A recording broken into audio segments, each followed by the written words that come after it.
அமுதரசன், உங்களிடமிருந்தே ஆரம்பிக்கிறேன். அதிமுக பாஜக கூட்டணி உருவானதிலிருந்தே முதல்வருக்கு ஒரு பயம் வந்துவிட்டது, ஒரு அச்சம் வந்துவிட்டது. அதனாலதான் அறிக்கையெல்லாம் வெளியிடுவதாக சொல்றாங்க. இது ஒரு அவர் நினைச்ச மாதிரி ஒரு மெகா கூட்டணி உங்களுக்கு ஒரு நெருக்கடியை கொடுத்துருச்சா? கூட்டணி மெகா கூட்டணி சொல்லிட்டு சிரிப்பு தான் வருது. மெகா கூட்டணி, இந்த கூட்டணின்னு என்டிஏ இருக்கு சார், அதோட ஏடிஎம்கேவும் வந்தாச்சே சார். அதாவது ரொம்ப பிரபலமான விஷயங்கள் நிறைய ஊர்ல உண்டு. பிரபலமான உணவகம், பிரபலமான டிஷ்ஷு, பிரபலமான மருத்துவர், பிரபலமான ஜோதிடர், அந்த மாதிரி பிரபலமான வரிசைகள்ல இது ஒரு பிரபலமான கூட்டணி. எப்படின்னா தோல்வி அடைவதில் பிரபலமான கூட்டணி. மெகா கூட்டணி இன்னைக்கா புதுசா கண்டுபிடிச்சு புதிய சயின்ஸ் எல்லாம் Sunita Williams rocket science method எல்லாம் வாங்கிட்டு வந்து கரைச்சி இந்த கூட்டணியை உருவாக்கி இருக்கிறாங்களா? இது ஏற்கனவே பலமுறை ஒன்றாக இருந்து பலமுறை மக்களால நிராகரிக்கப்பட்ட ஒரு கூட்டணி இந்த கூட்டணி. எம்ஜிஆர் கட்சி ஆரம்பிச்ச உடனே இப்போ எம்ஜிஆர் அவர்கள்ட்ட போய் கேட்குறாங்க, நீங்க புதுசா கட்சி ஆரம்பிச்சிருக்கீங்க, உங்களுடைய கொள்கை என்ன அப்படின்னு சொல்லி கேட்ட உடனே எம்ஜிஆர் சொன்னார், எங்களுடைய கொள்கை அண்ணாயிசம் அப்படின்னாரு. அவன் எடப்பாடி பழனிசாமி கூட்டணி வைக்கிறாரு, உங்களுடைய கொள்கை என்ன அப்படின்னா எங்களுடைய கொள்கை அமித்ஷா இசம் சொல்லிட்டாரு.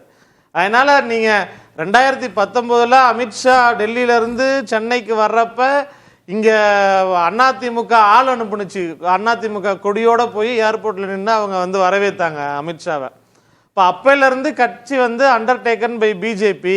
இன்னைக்கு முழுமையாக யாரு அதிமுகன்னு சொல்லக்கூடாது, அமித்ஷா திமுக. அந்த அதிமுகவுக்கு யாரு ராயல்டி வாங்கி வச்சிருக்காங்க அப்படின்னா அது பிஜேபி, அமித்ஷா தாங்கிறது உருவாகி இருக்கு. இபிஎஸ் அவர்கள் தலைமையில தான் சந்திப்போம்.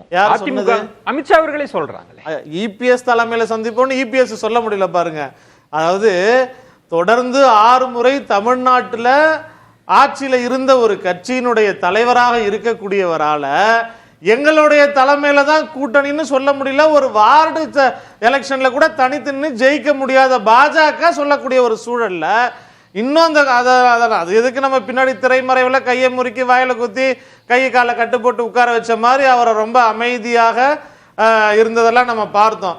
அப்ப இது யார் தலைமையில இப்ப இந்த நிகழ்ச்சி தலைமை தாங்கி இப்ப நெறியாளர் நீங்க நடத்திட்டு இருக்கிறீங்க, கேள்வி கேட்கிறீங்க, வழி நடத்துறீங்க.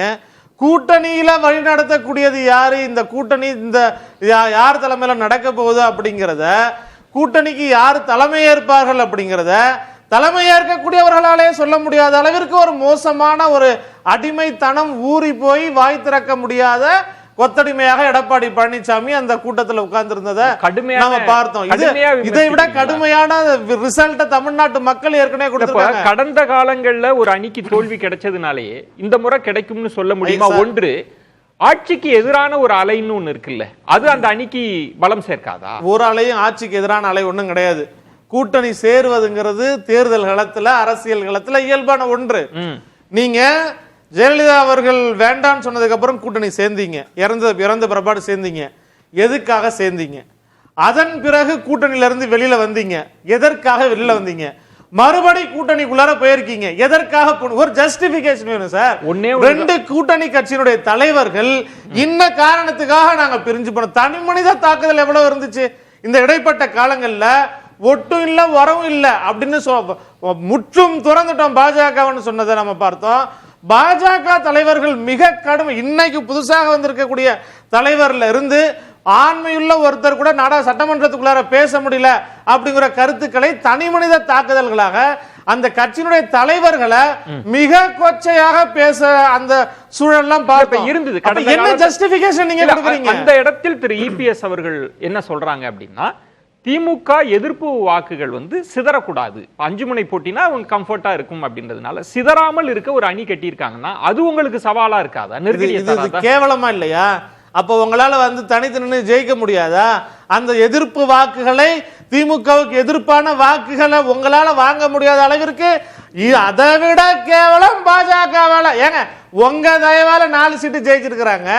யார்? ஏன்னா வடநாட்டுக்காரங்க தமிழ்நாட்டுக்கு நீனு ஹிந்தி படிங்கன்னு சொல்ற மாதிரி நம்மள சொல்ற மாதிரி இப்ப எடப்பாடி பழனிசாமி என்ன சொல்றாரு, அதாவது மோடி தலைமையில பாஜக தலைமையில போய் சேர்றதுனால திமுக வாக்குகள் அறுவடை செஞ்சிட முடியுமா? இன்னொன்னு எதிர்ப்பு வாக்கு. நான் என்ன சொல்றேன், அமித்ஷா என்ன சொல்றாரு, மும்மொழி கொள்கை, டீலிமிட்டேஷன், அதே இந்த மாதிரியான கொள்கைகள்லாம் தேர்தலுக்காக திமுக வந்து கையாளுது. அப்போ அதிமுகவினுடைய நிலைப்பாடு என்ன? டீலிமிட்டேஷன்ல அவங்களுடைய நிலைப்பாடு என்ன? மும்மொழி கொள்கையில் அவர்களுடைய நிலைப்பாடு என்ன? புதிய கல்விக் கொள்கையின் நிலைப்பாடு என்ன? வக்ஃபு உட்பட இன்னைக்கு சிறுபான்மையினர்களை எல்லாம் வேண்டாம்னு நீங்க எதிர்த்து வாக்களிச்சீங்க. ஒருவேளை குறைந்தபட்ச செயல் திட்டம் காமன் மினிமம் ப்ரோகிராம் போட்டாங்கன்னா உங்களுக்கு பெரிய சிக்கல். என்ன பண்ணீங்க? இதற்கு முன்னாடி இருந்தபோது என்ன பண்ணீங்க? காமன் மினிமம் ப்ரோகிராம் ஏங்க நாங்க திமுக பாஜகவுடைய கூட்டணி வச்சப்ப கலைஞர் காமன் மினிமம் ப்ரோகிராம் போட்டாரு.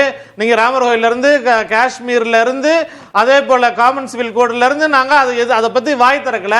நீங்க ஜெயலலிதா வேண்டான்னு சொன்ன உதயமின் திட்டம், ஜெயலலிதா வேண்டான்னு சொன்ன நீட்டு, மாநில உரிமைகள்லாம் கொண்டு போய் அடமான வச்சுட்டு நீங்க அப்பவே ஆட்சியில இருந்த போது ஆட்சியை தக்க வைக்கிறதுக்காக பாஜகவுடைய கால்களை தலையில தாங்கி பிடிச்சிட்டு இருந்தீங்க. நீங்க இன்னைக்கு என்ன மாநில உரிமைகள், என்ன மாநில உரிமையை வரால மீட்டெடுக்க முடிஞ்சது?